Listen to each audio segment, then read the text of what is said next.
mudzimai akatakura mbatya dzake nasisi vake nabhudhi vake akanogara kumbaye nasisi vake vasina murume. Vakauya vakandipfekera kuti mamini kudai. Amai guru vakasvikondigarira kumberi vakadai so vakashama zvakanzi inguva yaJuni ino uchachiona changa.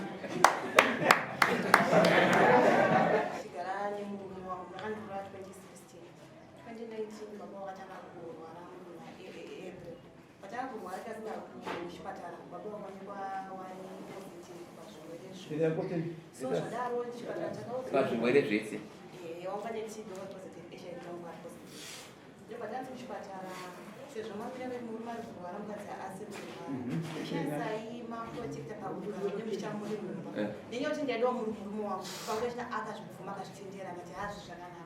asi azopora after 6 months apora akatanga kuramba akati inini handiudzirwe zvekuita nevanesi inini mbamangu wewe wakati saisi vatite zvinokuita hatisuda saini yoti chakadzoza nguva yakachakasana ndakarambeta mwatina iri direct waino zvapasvo ndakasvika kuti hama dzake vana vaminova vanhina vake da iroro vaiti wakauya ati haura itindazvindazvizwisisa vakakobuda vati anchere zviwani mukumba kwani sanyaya yakadhonza kusvika asvika pakuzodhirowa murume uyu atinditi iwe uramba zvandikutaura sei saka iwe uchinzi uri kuda kunzi uko ndokwakuti chifambi chako chibondesa kudzivirirwa mamakwinini uchiramba saka uri fana murume akasvika pakudhirowa akasunga murume akaroa 3 months adzoka murume akaedza kuyafanjira ada kundinyengerera ndikati wangu zvauti handizozvinzwa asi nini nyaya tikachitore tete wangu inini toaisa apa iwe uri kwenjiripo togadzwa dare toonesana tosvika papi akati nguva yandina ndongovo natete wako sautiko ndikondidii hama dzechina wako vakadzirambira akati handikwanisi asi nyaya yekuti akarapa ashashe ndikondishusha apa ndiramba vandiiwe endinogara kwako ndakatora zvangu mushemoke andirowa ndakati zvangu ndakabva ndikaenda pandikunogara iye ari varugara kwako arugara no support mhuri hapana kucharukuita asi chaanogona kutuka ini nemhuri yangu ndamuzoti akandiramba zvisiri pamuti vakaonditi ibva papamba pangu anosokugara ninoti uri pano chindipagurwa ndizive kuti ini vakandiramba ati ini ndipafokufisa ine zvakandishata asi veibva pamakumani mangu anyora meseji ati inezvozvi ndakawana mukadzi aida kukuru sekurapukandida kuchida kuzopa vabereki vangu osina ndisina murume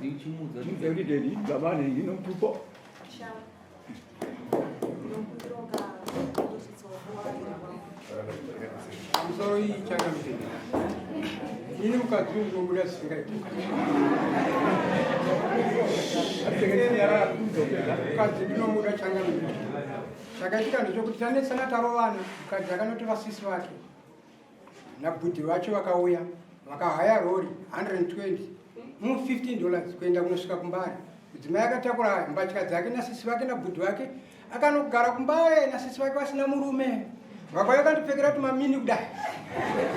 Amai guru vakasvikondigarira kumberi vakadai so vakashama zvakanzi inguva yaJuni ino uchachiona changa. Vakamuita sei amai guru? Amai guru vakandiona ndakatogara zvangu ndichinwa sipa yangu. Vari 2 vakarova kuti mamini vari 2 iva madzimai vangu ava nasisi vavo. Amai guru vakakamira bhasi kugara kumberi kwangu zvakanzi yes daddy. Vachireva inini ndikati boheri yakaiya mukuita zvikanzi chando chinechi chichakufuridza izvauzvidezvi. Pfuura mazuva ekunzi handina chekuita, handina bhizimusi rinoitisa mari, kana kuti ndashaya basa kubva pandakapedza chikoro, kana paya pandakabuda basa. Unogona kutanga nhasi chaiye nemari shoma shoma inokwana foni chaiyo. Pamunashe Bells wholesale yemabhero emhando dzese tinadzo. Mabhero anotengeseka akanaka akaita kudirana kuita matutu nematutu achitangira pa 130, 150 ne180 zvichikwira. Mabhero enyu atinawo anobuda nekumozambique, kubeira nekumaputo, kuzambia, Tanzania neMalawi nekumwe kwose. Munosarudza bhero ramunoda rine hembe dzevarume, dzevakadzi, dzevana uye nemabedding stuff zvese kane munozviwana. Mabero tinounza kwese kwamuri nationwide muZimbabwe. You pay on delivery. Bero rashika. Vanoda kuti bata pamunashe bells. Rubai runare panamba dzinoti 263-719-450-009 kana kuti 263-788-954-165 muHarare.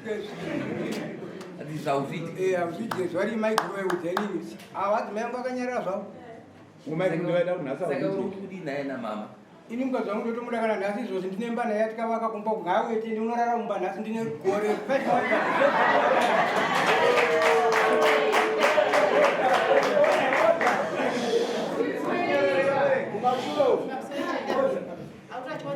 ndane gore 6 months chigara njega mumebhorini yagamota force $100 kufambirana uyatotorola ntsike chidei kuure mutsaka akanyora message kuti ukawana ndakukuroora rorwa ndine message ko indakawana wangu mukadzi anoenderana nezvandiri murume arapo achitaura ngomati ati wana wake kuhoride august baba wana wauya kuhoride vemuone wana kati ndichinja sabhodeko mumba kwako iwe ndati ndakakurava siyana newe ndikasvika kudzana muni wanina wake baba munini wana waya kuhoride asi mabaona waramba wana chii vana zvakadarika vanokadzoka musha tete wangu wauya august futi yose muzukuru ndauya ndikugatsei nyaya dzenyu ndizozvikufamba sei mukadzi ari kuda murume wangu ndize nyaya atete ndakatobva muHarare ndakugara kumusha siyana ineni murume wangu ari baba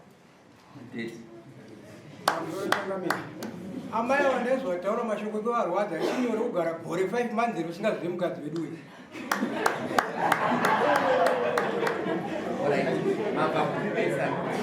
ini ndikuno kumazuva ano ndakauya Asi kunobva mwana udzori base leku.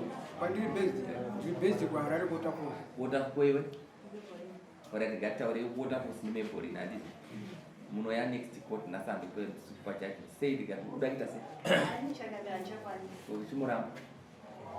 ndokumbira uka ndokumbira uka ndaenda kuganya zvidhina nemate nababa shosho ndakutikana mushanda kawakanawo kamudaida but handikudzi saka ndakutikana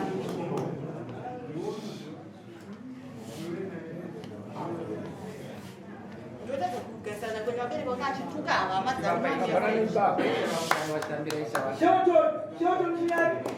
Zapera. ndikavaka imba yangu wanini kumadziro iripo handava ndakairara iripo saka ini ipapo ndandakuona ndizoti makanditosepa nhau yemba yangu Mama, deti anzimba muri kuti udina. paimba kuvako kwavakaita zveshuwa mai vakaita sadhagapoi zvimwe zvekutenga zvakatona ndakazvitenga kudhara nokudzima yangu akashaika Tinovira naye kuti kana ukangoona mukadzi wokusina kana chaona chakada uno chimwe chaona chaamupa share. ewo kuti nouya Rene mutonga nyaya panze. Tapedza. Next. Ndetaura. Wakwira dare. Alright. Pane vana vangani? Right, yande kujudgment ewe. Pane vana 2. Mombe 2 dzedanga yo mayo masungiro. Vazaita ngani? Wakuenda uri straight. Notaura zvakanaka. Zodanga 2 yo mai 3. Ni 1000 USD. Wese vari vaende ndikudawo mari dzangu dzetransport mwana wangu uya kumusha kufungwa ashandisa $60 2 times indoshandisa $46 kuchavani vari vaviri Wabva uchichavani? ndane 2 times kuchavani vari vaviri ndikuda mari dzangu dzetransport 1000 USD number 3. Anzina ati zvoda mari yepasi. kushanda ndakatobudiswa basa nomushure memumadzimai aenda kunotuka kumba kumuiswa basa kushanda aiti mukotozi aiti Saka mukadzi ndiye akaita kuti unenge. ndibudiswe basa mukadzi akanotuka munhu Aiwa tapedza napo. Chienda imushiya nyaya yezvinhu zvake zvapa. Ndonosaina iwe.